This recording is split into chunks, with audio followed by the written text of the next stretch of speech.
যারা স্বর্গগত তারা এখনো জানে স্বর্গের চেয়ে প্রিয় জন্মভূমি।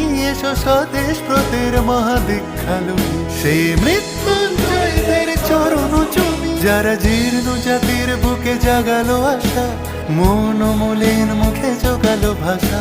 আজি রক্ত কমলে গাথা, আজি রক্ত কমলে গাথা মাল্য খায় বিজয় লক্ষ্মী দেবতাদেরই কলে।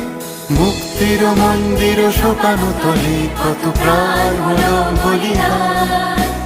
লেখা আছে অশ্রু জলে, লেখা আছে অশ্রু জলে। 9 সেপ্টেম্বর 1915 ইংরেজ